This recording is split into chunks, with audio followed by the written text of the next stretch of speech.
Inilah gambaran makan bergizi gratis Indonesia kalau Mimin cowok jadi pemerintahnya guys. Full protein, full gizi. Yuk kita food testing ke anak SMA.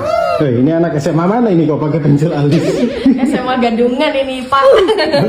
Tuh ini ada sayur, buah, dessert, terus proteinnya sebanyak ini. Dan nasinya sedikit aja guys, biar anak-anaknya pada gak kena diabetes.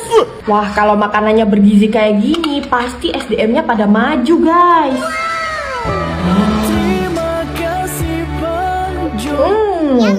Enak. Pemerintah tuh mestinya bisa belajar memanusiakan manusia. Uangnya jangan dikorup supaya makanan bergizi gratisnya bisa kayak gini guys. BTW kalau Mimin cowok nyalon jadi anggota DPR RI tahun 2029 kira-kira cocok gak ya? Dapilnya nanti dapil Purwokerto guys.